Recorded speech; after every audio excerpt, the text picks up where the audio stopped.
Welcome to the Israel Guys, where we believe that in a world of anti-Israel propaganda and Jew hatred, you should always be connected to the land and the people of Israel. Happy to be with everyone today, here with Joshua Waller, Ari Bramwitz, Jeremy Gimpel. So much happening in the news and the media not necessarily covering everything. We have Hamas, who just kind of quietly threw out there that they are about to start paying 50,000 widows of those who were killed in the Gaza war, basically. And that means that the whole idea that 70, 80,000 civilians were killed in the war might be way, way off. Obviously, no surprise. We'll get into that in a little bit. The UN Secretary General congratulating Iran on the anniversary of the Islamic Revolution. Obviously, Bibi Netanyahu flying to the White House for a 3-hour meeting, and nobody really seems to be talking about it or covering it.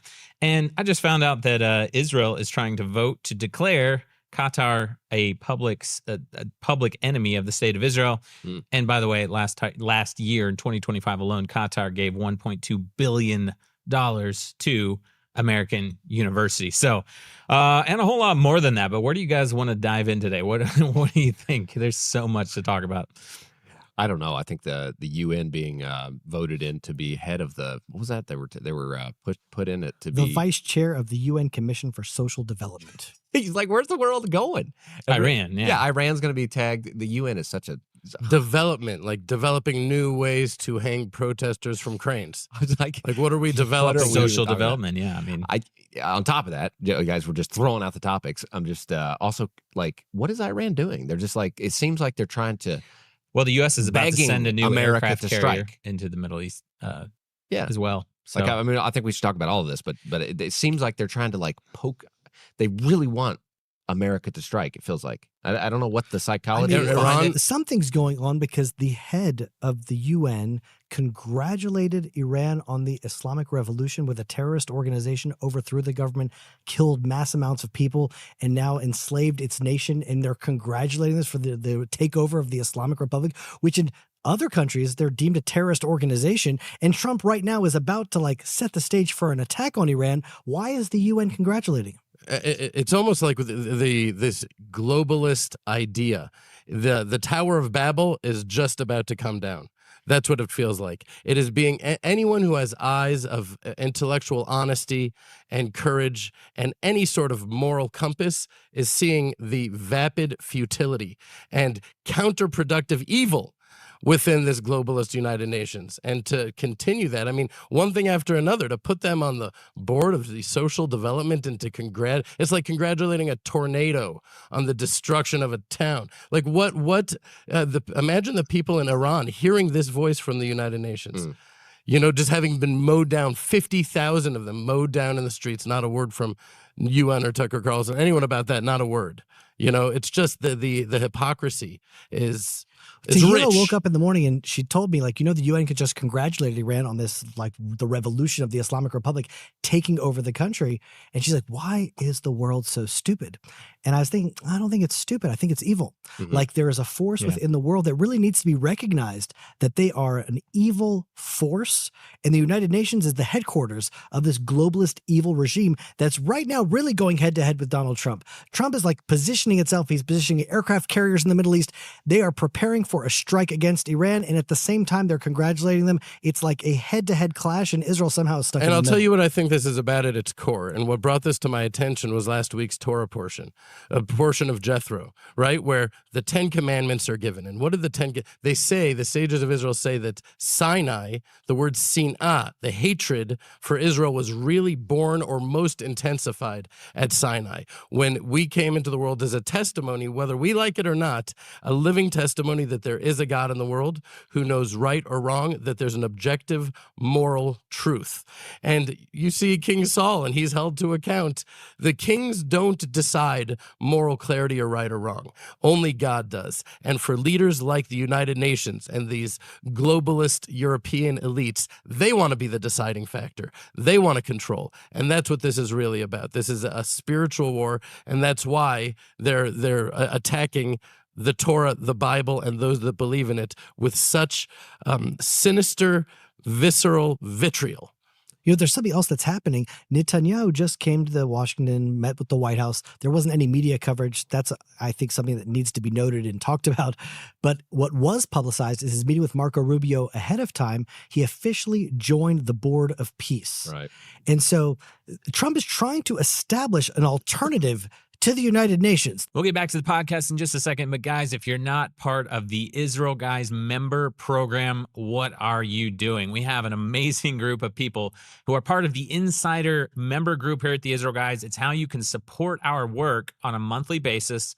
A donation of any amount, as long as you sign up to be a monthly supporter, gets you into the exclusive Israel Guys member program. You get to be a part of our private Telegram group, a monthly private live stream with Josh Waller and other members of our team, monthly discounts from our store, a monthly beautiful high definition photo from the land of Israel, insider videos, behind the scenes stuff.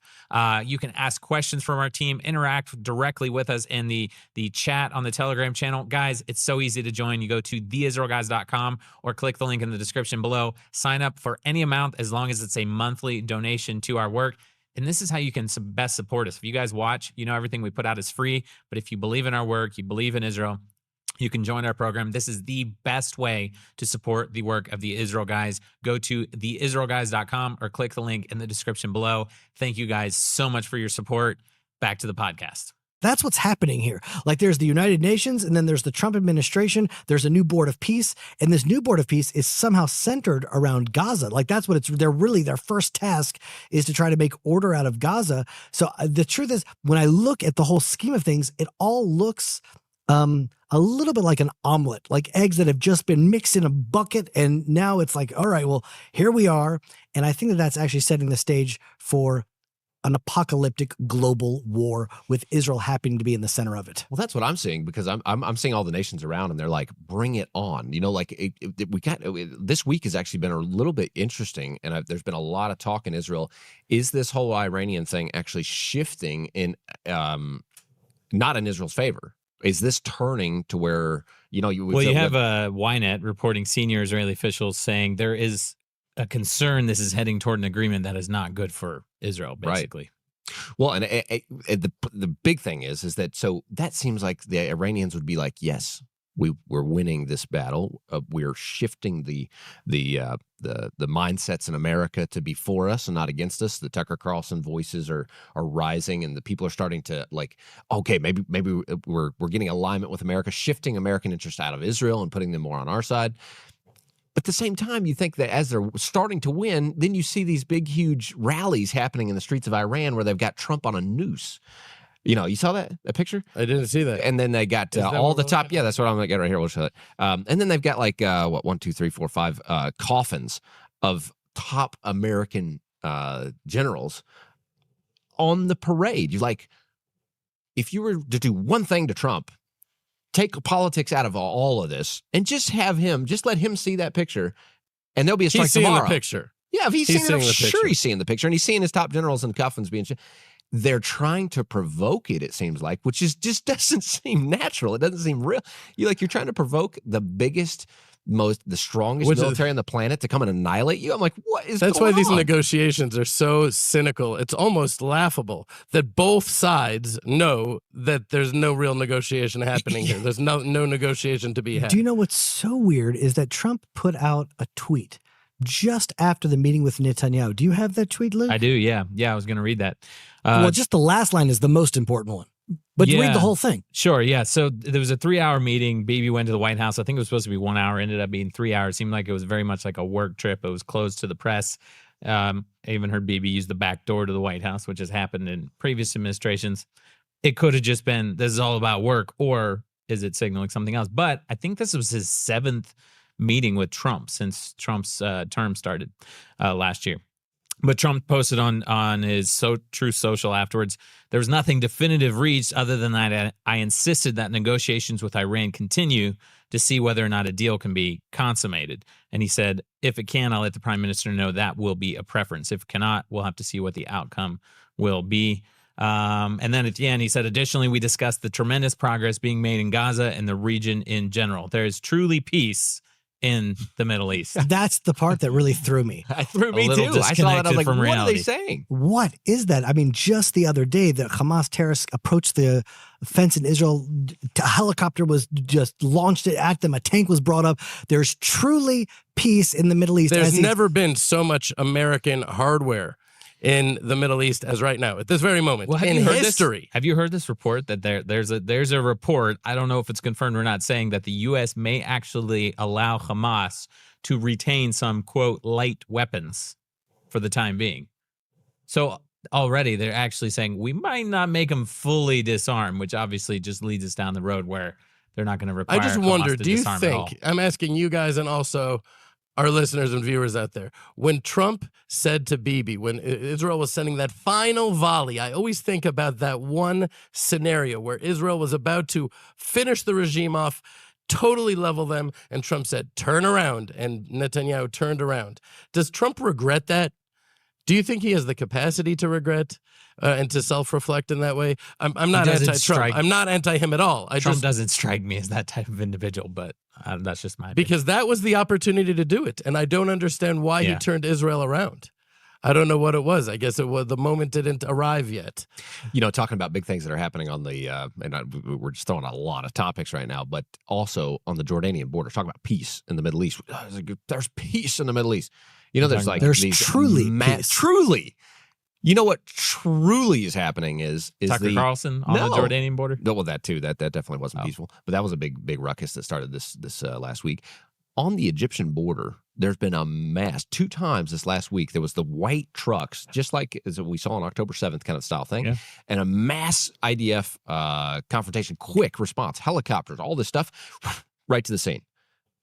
And they still don't know, why is this happening? What's going down on the Egyptian border? And it certainly is not peaceful. What's actually happening, we don't actually really know. Well, the IDF is definitely being tested. There's no that at the very least, it's being tested. We've seen this in Judea and Samaria, where they'll have a car of just civilians run through a checkpoint into a Jewish settlement, and then they're like, "Oh, I'm sorry, I didn't mean to," but they're checking the response times. They're checking what happens, how it is. Like America, I think, did that with Iran not too long ago, where Iran launched into defense mode, and they said, oh, that's how they're doing it. I think that's what's happening right now. The only comfort that I have from that tweet from Trump, where he's like, there is truly peace in the Middle East, is immediately Jeremiah chapter 6 about the false prophets came to me, where it says, they will say, peace, peace, when there is no peace. And that's literally, I mean, there's never been a time where a world war has been closer than right now. And he's saying there's truly peace in the Middle East, where there isn't one country, not Syria, not Egypt, not Jordan. No one right now feels like there's any peace. We'll talk about Jordan. I mean, we just had some big news this week about the Jordanian lady that helped draft the Oslo Accords. You talking about Norway? Or was that Norway? No, but her last post was in Jordan. Right. She used to be she was the ambassador. She was Norwegian. I don't even know what to make of that. I don't know what to do. You want to read you the story? Please do. No one knows what we're talking about. Yeah, just to put this in context. It's just nuts, though. No, it's so okay. Put this in context. A Norwegian ambassador who was involved in Israeli-Palestinian peace efforts in the 1990s and most recently served in Jordan has resigned as she faces scrutiny over her contacts with Jeffrey Epstein.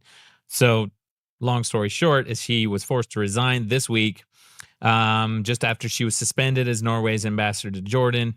Basically, it reports that Epstein left her children and her husband $10 million in a will drawn up shortly before he died in the New York prison, whether he was killed or committed suicide or whatever happened. A few days before he died, he leaves her. I think it's pretty clear he didn't commit suicide. $10 million. But okay. Now we're going to get into that. No, the reason I say that is because maybe the same guy who suicided Epstein also wrote his will, and maybe we should look and see if it was the husband of that. But I guess what's significant about this, right, is that she, as I understand it, she was involved in facilitating the Oslo Accords. So, Jeremy, you had a kind of a take on this, right? That's that like somehow you have someone who was instrumental in trying to create the Palestinian state and peace between the Israelis and the Palestinians connected to Epstein, and a few days before he dies, he's like putting her. It's just a weird The Bible story. says, Reshit Chochma Yirat Hashem, that the beginning of wisdom is the fear of God. And when you have the fear of God, that means you recognize like, ooh, that's good and that's evil. I have fear of God. I'm staying away from evil and I'm going to align myself with good. In the world today, when you don't really see good and evil in the world, then you just kind of make a mishmash out of everything. But if there is one character that sort of defines evil on earth, I think it would be Jeffrey Epstein. And then we look back and like, oh, these people are tied to each other. There's a movement that's the Oslo Accords that was trying to rip the land of Israel away from the people of Israel. That's the architect. He left her money. Like, I don't even know the conspiracy, but there's definitely a force of evil in the world that's behind the scenes, that's all working together. And it once again converges on the evil trying to remove the people of Israel from the land of Israel. It's not a coincidence. Now, I'm going to weigh in on this conspiracy, even though it's probably a big mistake. And it's also coming from, like I said, a place, I'm going to say it with conviction, despite the fact I have no idea. But my deep dive, that everyone's done their own deep dive into their own things and whatever it is that there seems to be some sort of connection between Jeffrey Epstein and some sort of established Israeli something. I don't think it was necessarily directly to the Mossad or to the government, but I think there's a subsect of the Israeli population that is what we call biblically like the Erev Rav, where they have this deep impulse to be accepted and loved and assimilated into the nations, to be loved by the International Criminal Court, to be, they're not yearning for redemption. For our audience, you say these are basically Jews who want to be assimilated and integrated into like non-Jewish culture and society. I want to just speak a little bit biblical. It's very clear in the Bible that in the war of Gog and Magog, the final war, that there are Jews that align with the enemy against Jerusalem.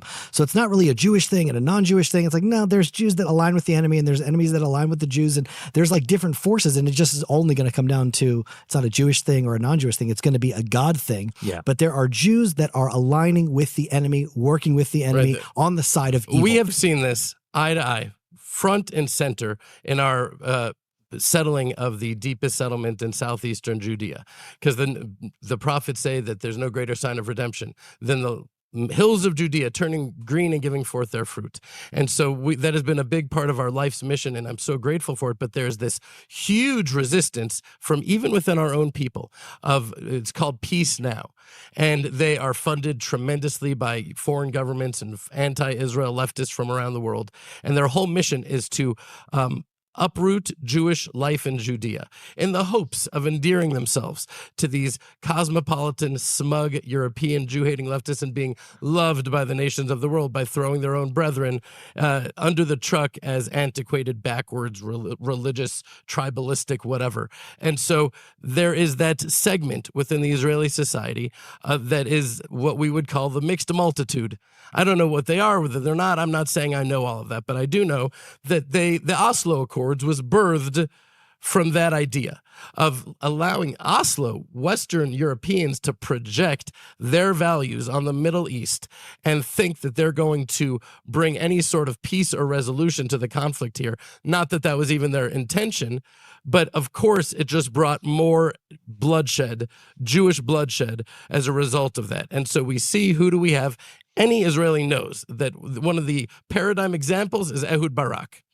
Ehud Barak is the tremendously left-wing, anti-Judea, anti-Samaria, anti-religious Jews. Former prime minister, right? Former prime minister. Who ironically is also connected to Jeffrey More Epstein. than connected. He was there more than anyone. He's in the photos. If anyone looked like his handler, it would be Ehud Barak. And I don't think it was on behalf of the Israeli government. I think it was on behalf of Ehud Barak and this movement of far left-wing Jews, which is why it would make sense that he would somehow give some sort of financial something to this woman that helped design the Oslo Accords. Because Ehud Barak and Jeffrey Epstein, to say that there aren't sparks of real evil within the nation of Israel isn't true. We have our George Soros, Ehud Barak, Jeffrey Epsteins. But it's also important to be able to make those distinctions and understand who's who. Because the enemies of Israel want to take Jeffrey Epstein and Ehud Barak and George Soros and then say, all Jews are that. Mm-hmm. And that couldn't be further from the truth. We're more disgusted and revolted by them than anyone. We see the real dividing line really needs to be good and evil. And simple-minded people are like, oh, the Jews, they are bad. Oh, these people, they are good. It's like, no, there's good and there's evil. And the real battle there is, if you believe in good and evil, then those that believe in good, they're going to want to be truthful, because the world, reality is truth. The world is good. God created this world. Let's align ourselves with the truth. But people that can't make the distinction between good and evil, they're attracted to lies, because why not? If I can get what I want or get away with it, so I'll lie as much as I can. And just now, Luke, what you mentioned about the Hamas paying, 50,000, 60,000 widows of terrorists, they have now declared that there was no genocide. It was just a lie. It wasn't just a lie. It was like the anti-truth. Israel targeted only the Hamas warriors. I think too much.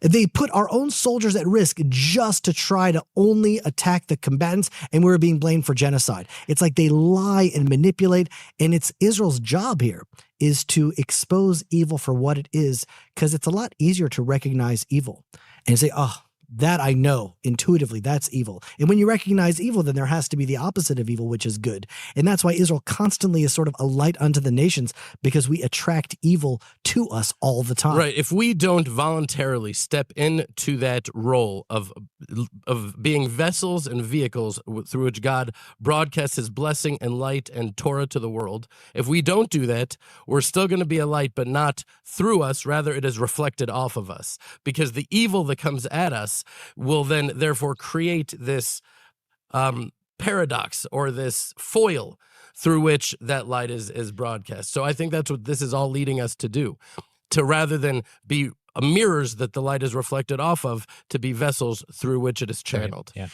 I'm just thinking, we're talking about the Oslo Accords, talking about this kind of rottenness and kind of a deep state idea within kind of a little bit of a deep state of the world. Yeah, the whole world, right. That's much bigger than just one country. We're talking about a pretty rotten piece of the world that is having an impact. The Oslo Accords have caused so much death and evil against Israel, but there's an awesome light that's coming out of this whole thing, and it's the most demonized group of people on the planet, which is everything's in Hebrew, it's like afuch, right? Everything's upside down. It's like this whole story is what you hear on the global media is these guys are somehow, this global, this rotten thing that we're talking about is somehow seen as something.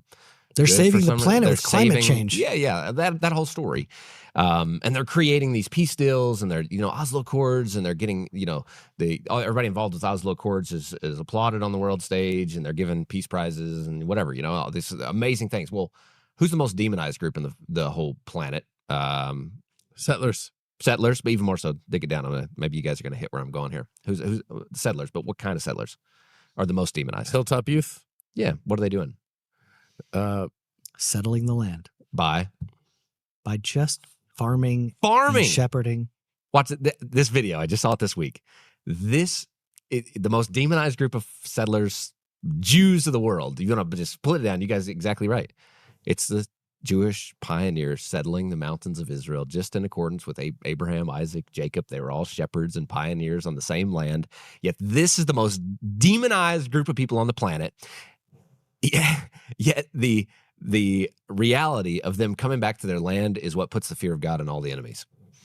I want to show you this video, and just watch this. Two Jewish shepherd boys, they're taking over. They're absolutely denying the fact that there ever was Oslo Accords, and they're just walking right into an Arab village, and the Arab village is putting out a video saying, oh dear, these Jewish guys are settling the land. Watch this.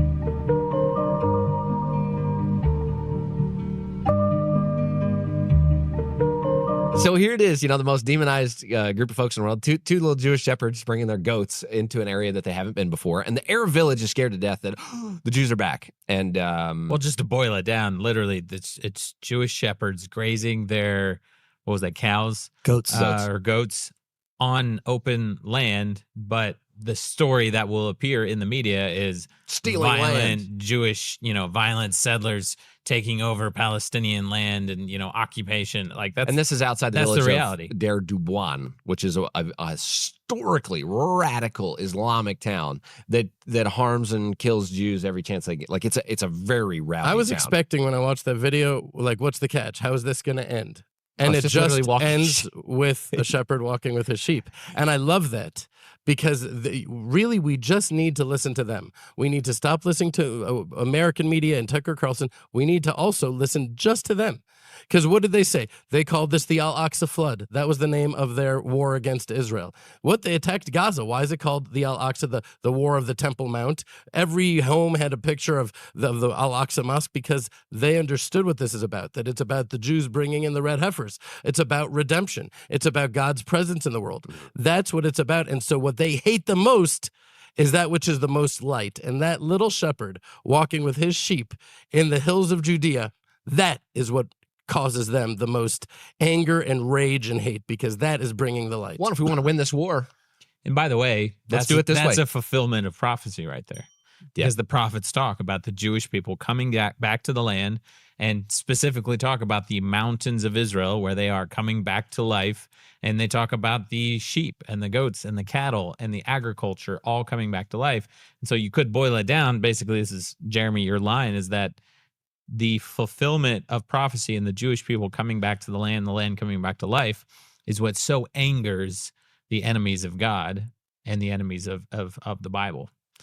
If there's one biblical character that I would think is in our world today, it's a guy named Joel Salatin. And I want to explain this because, and I showed this video intentionally because the farmers are very looked down upon the world. And, it's kind of like Egypt and, in ancient Egypt, they looked down on the farmers. They'd say, just simple, these Jews, they were just simple shepherds and kind of looked down on.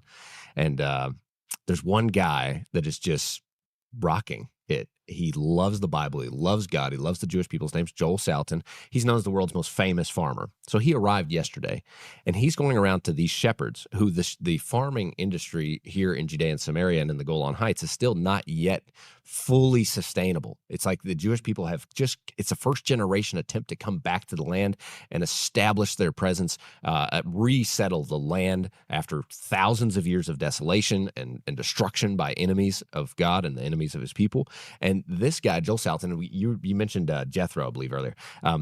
This Jethro-like character of our modern day. So Joel Salatin was tagged by the Trump administration to be on the team of 7 advisors for the FDA. Like, he's a serious guy. He's friends with King Charles now. He's globally inspired farmers, millions of farmers across the planet. If there was one person who represents farming in the world, it is Joel Salatin. And he's here right now.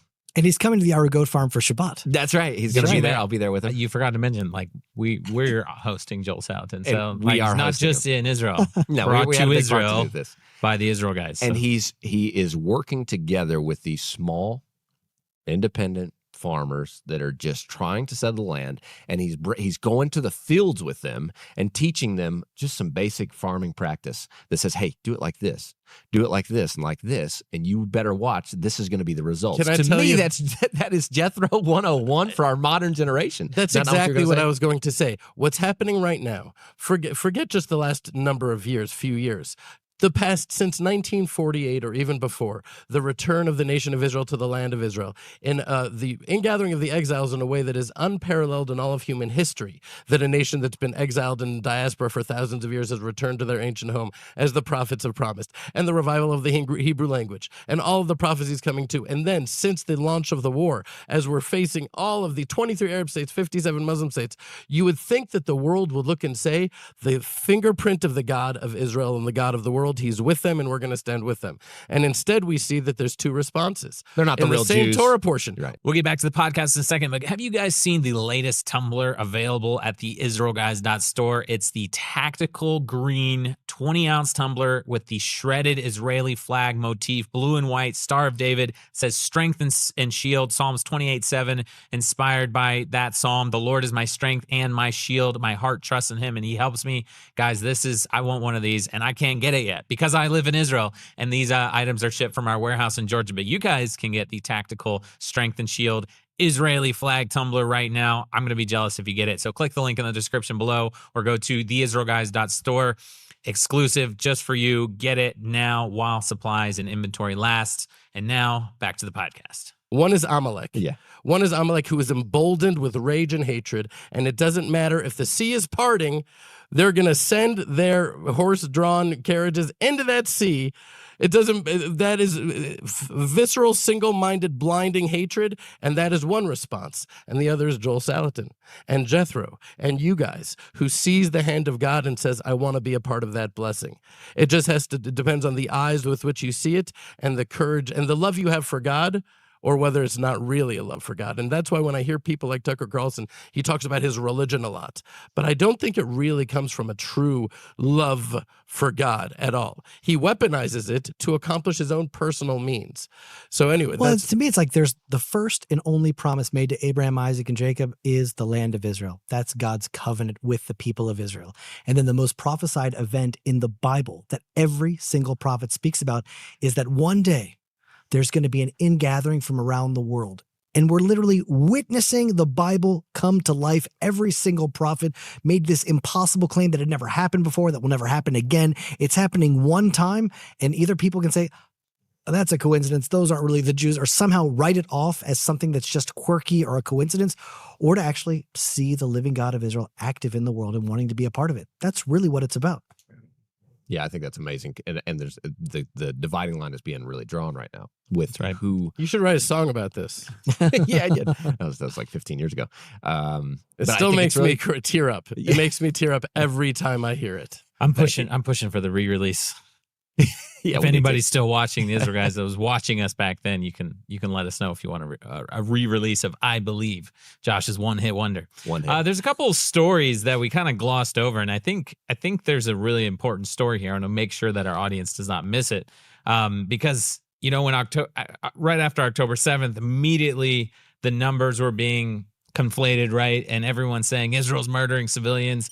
And for 2.5 years, the media has been just accusing Israel of just slaughtering civilians disproportionately, right?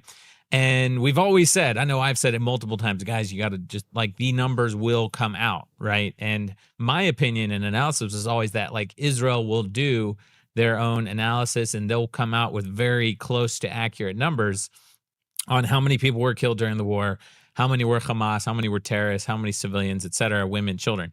Well, Hamas is so stupid that they just know that they have the world's sympathy with them and they don't care, which is probably more likely. Not that they're not stupid, because they are. Well, I think they're just as stupid as Iran putting pictures of Trump on a noose. What are they thinking? What are they doing? This doesn't help their cause. Hamas is now coming out saying they are going to start paying stipends to 50,000 widows of fighters killed by the IDF in the war. By its own admission, this means that at least 80% of Gaza's dead were terrorists. But I want to read this. This is by a guy named Rich Toronto on X. He says, let's do some math. Hamas says about 70,000 killed. Now, Hamas also is now saying they're going to pay stipends to 50,000 widows. What about the younger members of Hamas who weren't yet married? And so there's no widow for them. What about the older people that just died? What about the anybody who wasn't married.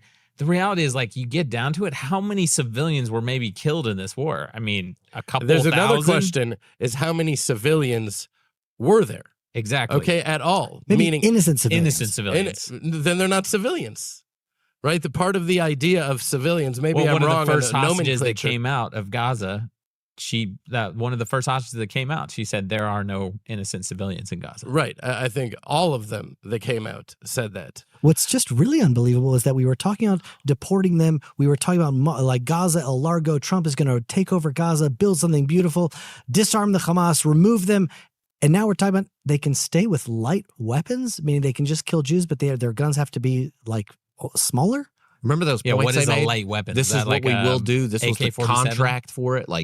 We're going to, they're going to get rid of their weapons. That was one of the foundational elements of the points. Well, there's something I want to pull out about the Board of Peace, because this ties right into this. So, like you mentioned earlier in the show, Jeremy, one of the things that came out from Bibi's Netanyahu's visit to the White House is him officially joining the Board of Peace. He signed the charter, which basically is binding Israel to the charter of the Board of Peace. Is anybody scared about that? Yes. No, but here's obviously. Here's can we what's just not so scoop interesting. over that? I just want to make sure about hold on, whether that's good or bad. This is tying right into it. Okay. Yeah. just like a couple of weeks ago, the Prime Minister's office put out an official statement when the Board of Peace was being formed that said the following, quote, the announcement regarding the composition of the Gaza Executive Board, which is subordinate to the Board of Peace, was not coordinated with Israel and runs contrary to its policy. The Prime Minister has instructed the Foreign Affairs Minister to contact the U.S. Secretary of State on this matter. So Bibi publicly rebukes Trump on the Board of Peace because Trump is not basically involving Israel in the forming of the Board of Peace. And then a U.S. official who was asked about the critical statement told Axios, quote, this is our show, not his show. We managed to do things in Gaza in recent months nobody thought was possible. We're going to continue moving. If he wants us to deal with Gaza, it'll have to be our way. We worked over him. Let him focus on Iran and let us deal with Gaza. We're not going to argue with him. He'll do his politics, and we'll keep moving forward with our plan. He can't really go against us. Who says that? This is a U.S. official in response to Bibi's criticism of the Board of Peace. So this is what's so weird now, getting down to your point, is Bibi has now joined the Board of Peace. It's like a contract. It's a signed thing. He more has or to less, know. he has been bent to Trump's will, and he has compromised to join the Board of Peace. And like you're saying, what's actually in that charter and what is he now bound the state of Israel to is very scary. Is there any other country in the world that has an international board that will decide its future in its own land? Is there any other? Is there like some precedent? Not anywhere else in the whole world, only in Israel. I'm not sure about that. Look at the European Union. I think there's a lot of European countries that are like, who are these guys sitting in Belgium that are deciding the foreign policy and importing jihadists by the hundreds of thousands to uproot the whatever values and demographics we have left in our countries? That there is that so is the happening. same force that's behind that European Union group of people are now running also the Board of Peace? Which is why I can't help but to feel a sense of responsibility that we the world is looking to us, looking to Israel. And when Israel shows, because what is Bibi? I think he has a good heart. I really do. He has a heart for Israel. He wants the best for Israel and the Jewish people, but he's a little bit like Saul. He feels like he has to control things. He has to take things. Things are on his shoulders. Ultimately, they're on his shoulders. So he's a pragmatist. That is what he is by definition, a pragmatist. And what a pragmatism, when pragmatism comes at the expense of courage and clarity and moral faith in God, then, and we say, well, we have to do this in order to achieve that, and that is never rewarded. It's a lack of faith. If we're just tamim, as the Torah says, simple, this is what God says, and this is what we will do. But what if the world says, and what if Europe says, and what if an American, we need their weapons? That's not our department. Our department is to walk with simple faith in God and do what is the right thing to do. And we will be rewarded with overwhelming blessing. That's what the Torah tells us throughout the entire Bible. Just do that, and your crops will grow in their time, and I will defend you and protect you. And if you don't, if you start getting wise and manipulative and thinking that you can control, and even if it's good and well-intentioned, that's not the purpose here. I really agree with that. I really, really agree with that. Like, if we just had a code that we lived by, and the code is, let's call it the Torah, and we just lived by the word of the Torah and God, and we just didn't pay any attention to what the strategy is of the politics and the diplomacy, then the world would respect us. Now that we're sort of bending to the will of the world is like, well, let's see how far we can bend. I just want to say, I want to share this with Joel Salatin, of which I'm very excited and eager to host him on the farm because he's such a blessing to the Jewish people. But when I stand in my home and I look out on these mountains of Judea, the wilderness of Ziph, the caves that King David hid from Saul, I think about his mighty men saying to him, you have Saul right here, kill him, and then you're king. And he's trying to kill you. He's throwing spears at you. He's trying to kill you. He slaughtered all these Kohanim and Nov. Kill him. And David said, I don't care how many people are screaming in my ear to kill him. I have my own code. And that code is that he was Mashiach, meaning he was anointed by Samuel of God, and I'm not going to put my hand against him no matter what. That is exactly what is demanded of Israel right now. We have our own code, and it doesn't matter. The whole world could be screaming to us. We need that leader, that their only code is to follow the will of God, period. That will bring light to the world. You know, one quick thought back on the Board of Peace and the European Union would be, just to Jeremy's earlier point, would be the only difference I see on that is that the whole world, America is not a part of the European Union. You know, it's a little bit different here. We got Israel as being, there's a whole body of people that's gathered around to talk about Israel. That's the main thing. So it would be like a European Union that was run by China and Australia and America. Yeah, a bunch of Arab countries. It's a little bit different. Also. You see what I'm saying, Ari? It's like this different kind of thing that's really strange. Yeah, and to Jeremy's point, that seems to be something that doesn't exist on the world. Like you have a European Union, but if you're part of the European Union, you're all a part of it. So you have you don't have outside voices telling you what to do in the European Union. Everybody that signed in is a part of that thing. A good example Israel, of all this, these voices outside Josh, are going to tell them what to do. Is that I mentioned earlier, but a senior Israeli official told Ynet this week that about the U.S. talks on negotiations with Iran. He said there's a concern this is heading toward an agreement that's not good for us. But then he says this is not a negotiation between Witkoff and Kushner with the Iranians. The Turks are in the picture, as well as Qatar, Saudi Arabia, Egypt. So it's exactly what you're saying. Like instead of the U.S. and Israel working together on this, now you're pulling in more or less, you could say, like alliances of Iran to try and negotiate a deal with Iran. Saudi Arabia, Qatar, Egypt. It's like, or Turkey of all people. Like Turkey's like there's no doubt about it that they're an ally of Iran, but they're part of NATO. So it's a very mixed up. So I know how, world. We have a little familiarity with how boards work over the years, and everybody gets a vote. And some people can be like America's going to have this, they can put everything to like, nope, we're just not doing it. They're just going to say it doesn't go, right? America always has the veto power, right? This UN Security Council. What happens when all these people on the Security Council's Board of Peace, but it's just replacing a Security Council basically. What happens when all of them vote against Israel? Is America still going to be that voice that they were on the Security Council to say veto, veto, veto? This Board of Peace is a little different. It depends who the president is. You're exactly right. Yeah. And I don't even know if Trump would. Who knows? But especially somebody after him. We've got a lot to be concerned about with this. It's just the definition of short-sighted. Like Bibi that's aligning himself with this plan to bring all of these nations to determine our future on the hopes that the president of America is going to vote in line with us is so short-sighted. Here's another thing. It's not just, I would assume this doesn't just apply to Bibi being on the Board of Peace. It probably has, is it not Israel being on the Board of Peace? There's a little bit of difference. No, he's signing Israel onto the Board of Peace. Right. It's really a desecration of God's name. The next leader will be the representative on the Board of Peace, like whoever the next prime minister is. Unless he immediately withdraws. Unless he, right? So that's what we see in America. Like it goes from Biden to Trump, where literally he just reverses totally everything. There were sanctions on the settlers, and he didn't cancel those sanctions. He just took them and put them on the Palestinian Authority. Like literally the opposite of everything. But I can't help but to think of Jordan Peterson. May he be blessed with health and good things.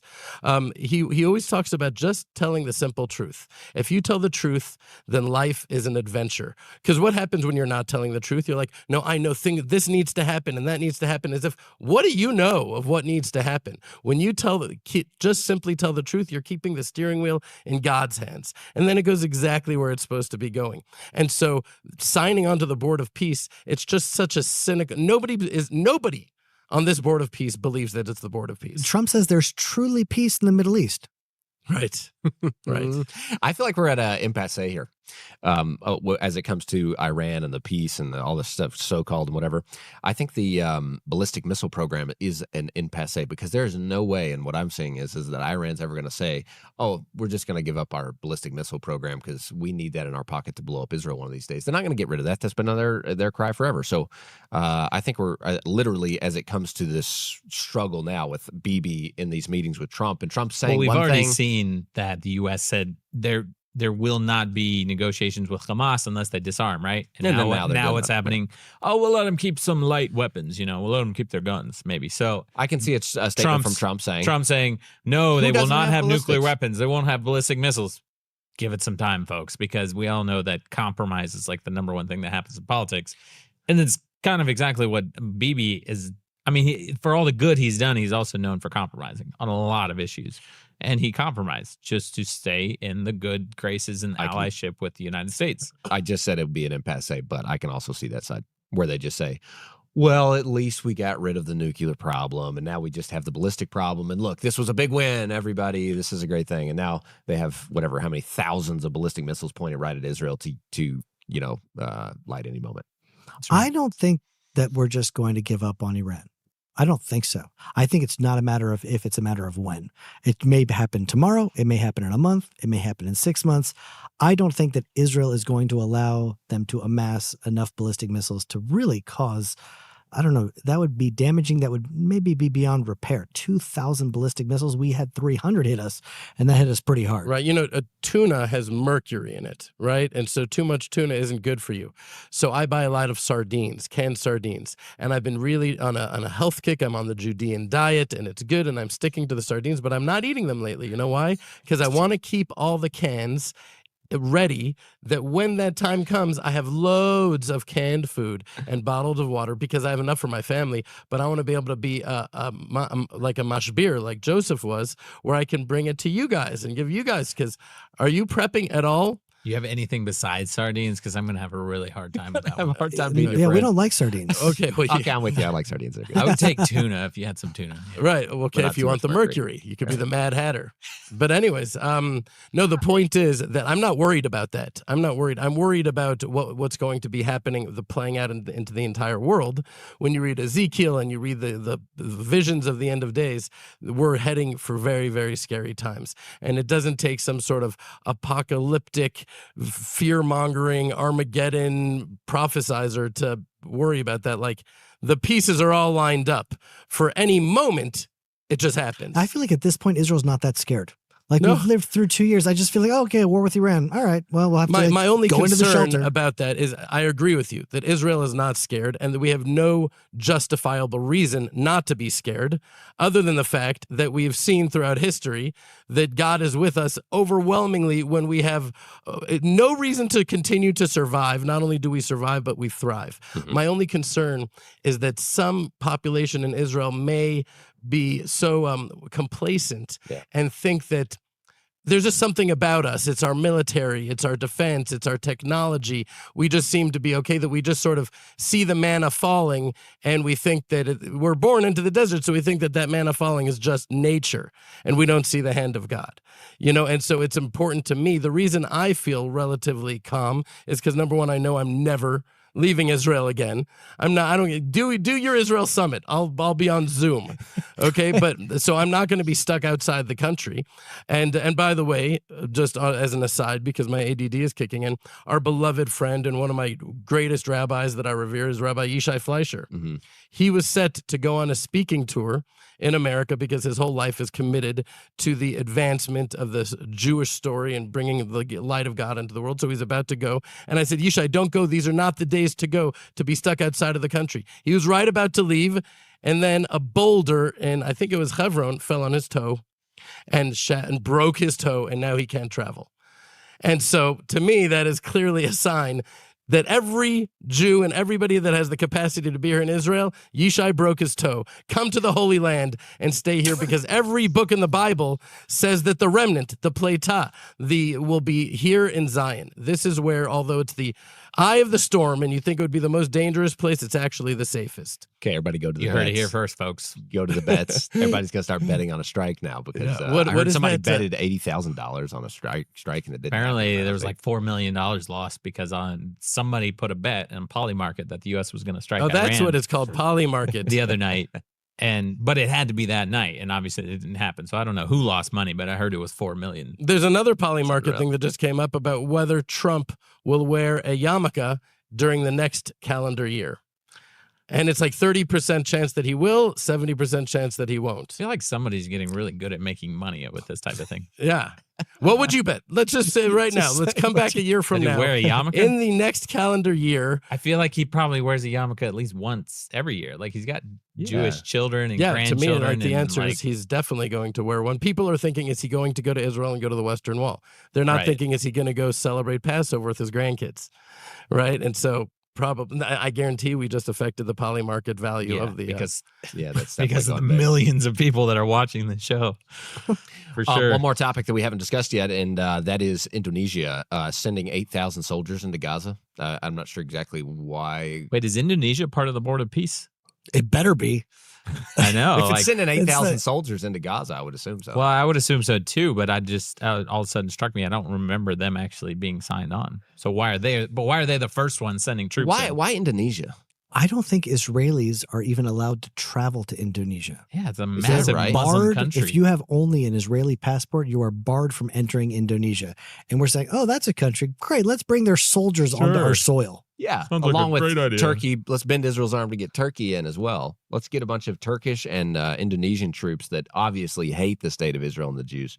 Let's put them right on the board, along with Egypt, that also has What tanks about and military Qatar? going I'm crazy on the putting board. it on. It's chat like we are right now. trying to set the odds against us. Like the odds aren't hard enough yet. Let's stack some more odds against us. Let's bring in 6,000 Indonesian soldiers, not just the Hamas in Iran and Hezbollah in Syria that's now overrun with an ISIS leader. Let's bring in some more trouble into our borders. Wait, do you know who also was just with the Turkish Erdogan was the president or prime minister, whatever it is, of Jordan.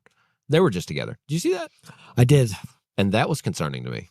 Everything. Like, these boys are getting together now. It's massive. The borders of Israel are kind But of here's wild. the thing: should that concern you or should that excite you? When you Depends on see, what kind of glasses you're wearing. right? No, but because You're like the Ezekiel's concern, prophecies are going to happen. Zechariah's. really, yes, words. it's almost like the eyes of Rabbi Akiva when he went to the Temple Mount and he saw it was desolate and barren and empty, and there was a fox on the Temple Mount. And he said, "Wow, just as that prophecy is fulfilled, so too will the prophecy of the third temple and nations beating their swords into plowshares and never knowing war again." So we could either see what is or have what's called Mashiach eyes, Messiah eyes, eyes of redemption. And that's why I say, Poly Market now, set it up March 2nd and tonight to 3rd. That's when this is going to play out. That's when the whole Iranian thing is going to play out. Why? This is a prediction. Purim. Purim.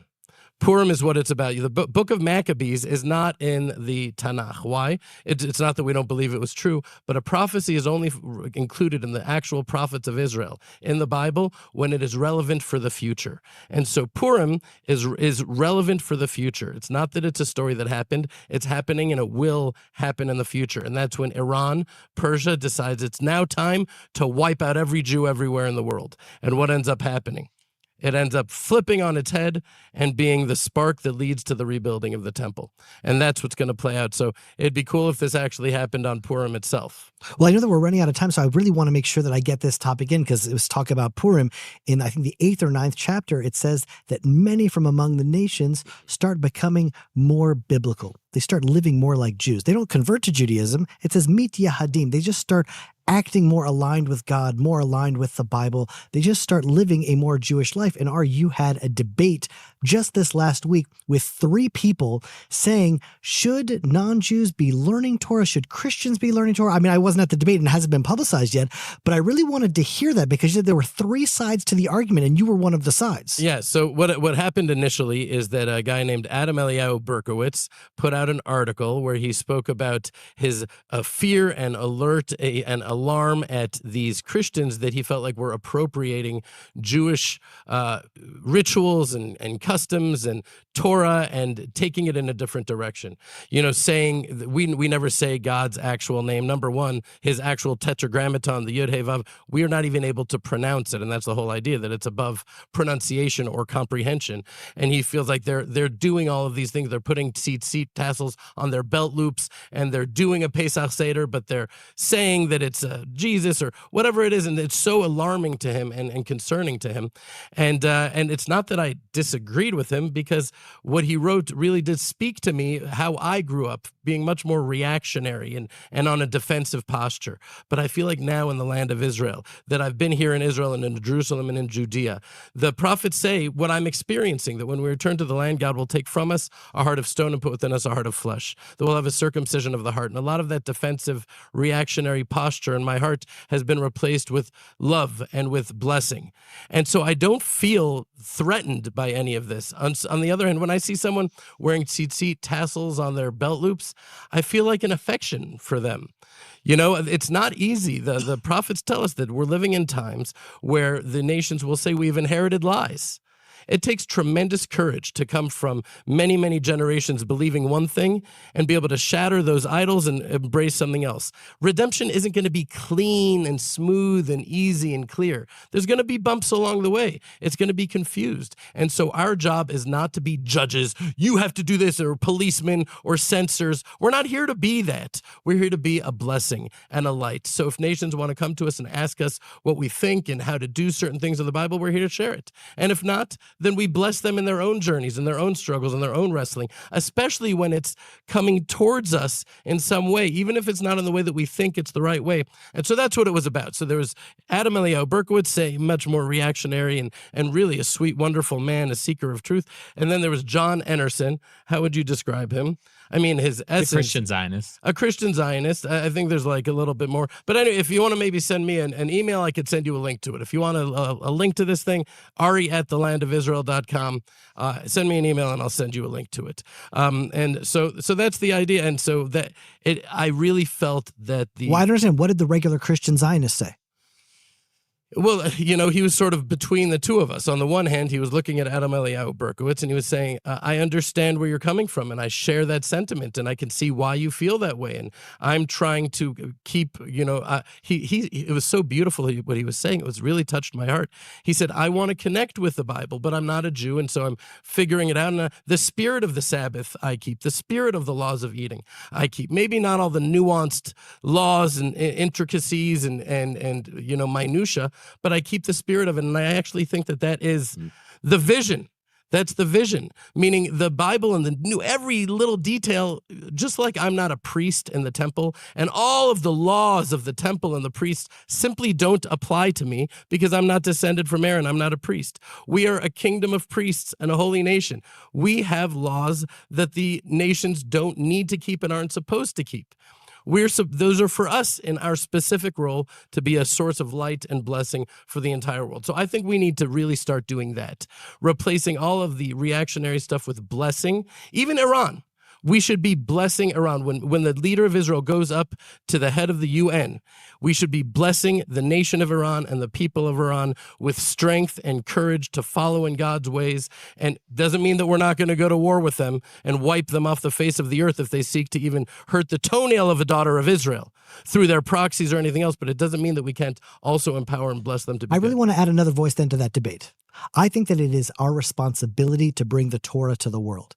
Isaiah chapter 2 in That's Micah on another chapter side. 4. That's also what I'm saying. Oh, that is what you're saying. Totally. That's what I was hoping so. But it's literally the Torah shall go forth from Zion and the word of God from Jerusalem. That's a messianic vision where the Jews are already back in the land. So who is the Torah going out to? Obviously, it's going out to the whole world. My only point, maybe this is the nuance that you missed here that I didn't communicate correctly, is that we're not trying to achieve any outcome. We're not trying to convert, God forbid, the Christians to become Jews or make them into this or make them into that. We're here to share light and blessing and let the cards fall where they may. Each person, it's going to affect them and influence them in the way that's right for them. And we don't know. We're trying to always engineer and affect outcomes. That's not what we're here for. We're here to walk in God's ways and let him affect the outcome by us simply being humble servants that are simple. Simple. Tamim tiyeh Hashem Elokecha, the Bible says. Yeah, I just feel Be like simple. in such a world of lies and darkness, just to bring the truth of the Torah, to bring the light of the Torah, it would just be a blessing in people's lives. There's the 10 Commandments, which you just mentioned about Jethro. That's what we were talking about, how there are these two forces. There's like the Amalek before the 10 Commandments, and there's Jethro before before God's revelation. There's two forces in the world that come against Israel, one to attack us and then one to literally align himself and receive the 10 Commandments with us. And one of the 10 Commandments is that you should not take God's name in vain. And that seems like, really, that's one of the 10 Commandments. That doesn't really seem like, okay, it's important, but it's one of the top 10. But in Hebrew, it doesn't say to take God's name in vain. Tisa literally means to carry God's name. It's like you can't carry God's name in vain. When you walk around with a kippah on your head, you represent God. You represent the Jewish people. You represent the Torah. You represent the Bible. You are walking, carrying God's name with you. Anything that happens in the land of Israel in the eyes of the world is carrying God's name to the world. And that's part of the 10 Commandments. That's what it's saying. Well, and that's why Ezekiel 36 says that when the Jewish people are outside the land of Israel, it's a desecration to God's name. Exactly. And so now that we're in the land, not only should we not invite the Board of Peace, and we shouldn't invite international forces in our land, and definitely not soldiers of other countries. That's not carrying God's name with light. But I would take it even a step forward, that when we broadcast the Torah from Zion and the word of God from Jerusalem and the truth, like we do, just taking the events that are happening there and just bringing the truth, that is carrying God's name the way it's meant to be carried in the world. Can I just add 2 cents to this debate as another Christian Zionist? I think that Christians that are very interested in the Torah and the Jewish holidays, the feasts, and things like this, Passover, Shabbat, learning Torah, things like that, I think that you should not get connected to those things or start learning those things or try to keep Shabbat without being connected to the land of Israel and the Jewish people. And I think that's what you guys are saying too, is that your role is to be the light to the nations, and you are ready and eager to teach the nations what they want to learn, right? And that there are 2 different roles, and you're ready to be there for people who want to learn about this. And I guess I would say, and unfortunately I've seen a large movement of people around the world who have decided to get into all of this stuff. Torah, they call it Hebrew roots. The Shabbat and reading the portions and celebrating Passover and things like that. Zero connection to the Jewish people, to Judaism, to the land of Israel. And typically they form like almost like a new religion, and it becomes a new form of replacement theology and ultimately kind of a form of anti-Semitism. And I won't get into all that right now, but I think bottom line, if you do feel like a calling in your heart to get more connected to the roots of your faith, to the Torah, all of these things, you must be, and this is my opinion, you must be connected to the land of Israel, and you must be connected to the Jewish people. And a good way of, yes, come with us to Israel. You'll meet Jeremy and Ari and so many of our Jewish friends, but get involved with you guys, the Land of Israel Fellowship. That's exactly what you guys are doing. You're teaching Torah, you're teaching the light of Zion to the nations every single week. I'll tell you what's so beautiful really about what you're saying is that sometimes I look on the screen and there's like a nun that literally has like the whole penguin, like the whole garb of something that I would look at before and I'd be like terrified. Like that is an enemy of the Jews right there. And then right there's a rabbi. And there's a pastor, and there's a Christians, and there's Jews, and there's like everything in between. And Ari and I have no outcome. We have no desire to do. We're just broadcasting the truth. And I think that if people can kind of connect to that truth and then bring it into their own life, if they remove themselves from Israel, then it will become some form of other religion, other replacement. But I don't blame those people either, because the Jews aren't doing our job. But I'll tell you, I don't even think it's the broadcasting that is the magic in what happens. I feel the most magic when there's this woman, Ardell, that has become the recipient and aggregator of prayer requests that people from all over the world, my son is having surgery and I'm struggling with my job, and they send it to Ardell, and then she sends it out to everybody, and it's become like a weekly prayer book where we pray for each other. And then when the fellowship begins, we all pray for each other. And I feel like that's super powerful. And then we have the connection where people ask questions and answers, and it's really the relationship. When I listen to what just happened, if we just take a moment and hear that, you were saying what needs to happen in the world, what people need to connect to, and I interrupted you and said, Hayovel, you got to go to Hayovel. They are the ones that will connect you. And you're like, no, the fellowship, right? And so you're like saying, no, what you guys are doing. We're saying, no, what you're doing. I mean, because clearly for us, the fellowship is not only our mission in the world and brings tremendous amount of light and also supports us for our work and our lives in Judea.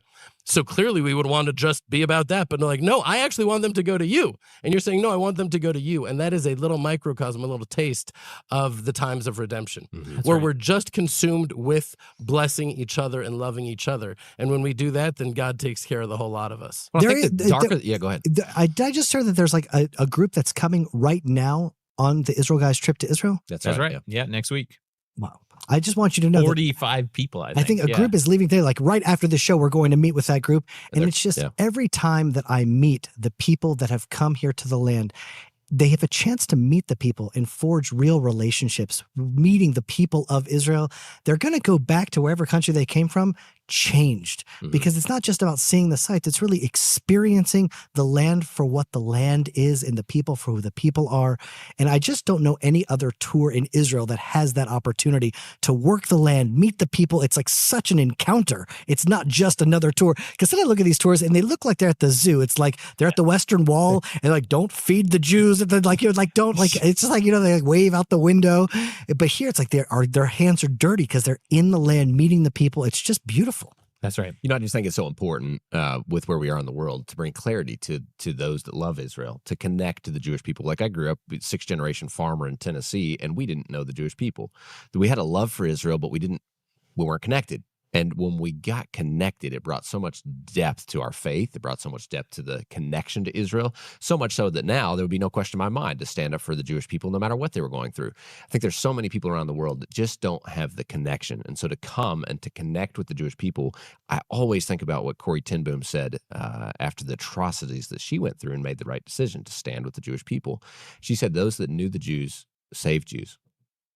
That was her reality. The people in Holland, that her neighbors that actually had relationship with the Jewish people, it means it was relational for them. It changed everything. We're humans. We're earthly beings that need to be connected to people, and we need to be connected to the Jewish nation, or else we could be deceived by false narratives and ideas that are going to throw us off. So I agree with Luke, what he said 100% earlier. Be connected to the Jewish people. That promise of Abraham is just the bedrock, the foundation of everything. Get connected to the Jewish people. Get connected to the truth of that foundation in Abraham. Bless the Jewish people. It's a role of the nations. Right. You connect to it. There's life in it. There's sustenance there that can build us up and can encourage I just want us. to say, when I was watching Tucker Carlson in Jordan talk to this, this priest, the picture that he paints of Jews in Israel is Christian hating, spitting on Christians. And, when you're bringing people out, you're taking them to the most fundamentalist, uncompromising, God-fearing, Torah-adherent Jews in the world, which is in the farms of Judea and Samaria. And these Christians are able to experience the love, the tears that flow from the eyes of these farmers, that the whole world is against us. And then we finally see people with pure, beautiful hearts, these beautiful Christians. And have you ever experienced any hatred? Not me personally. I mean, there's of course one or two stories somewhere, and that's all Tucker could come up with. No, too.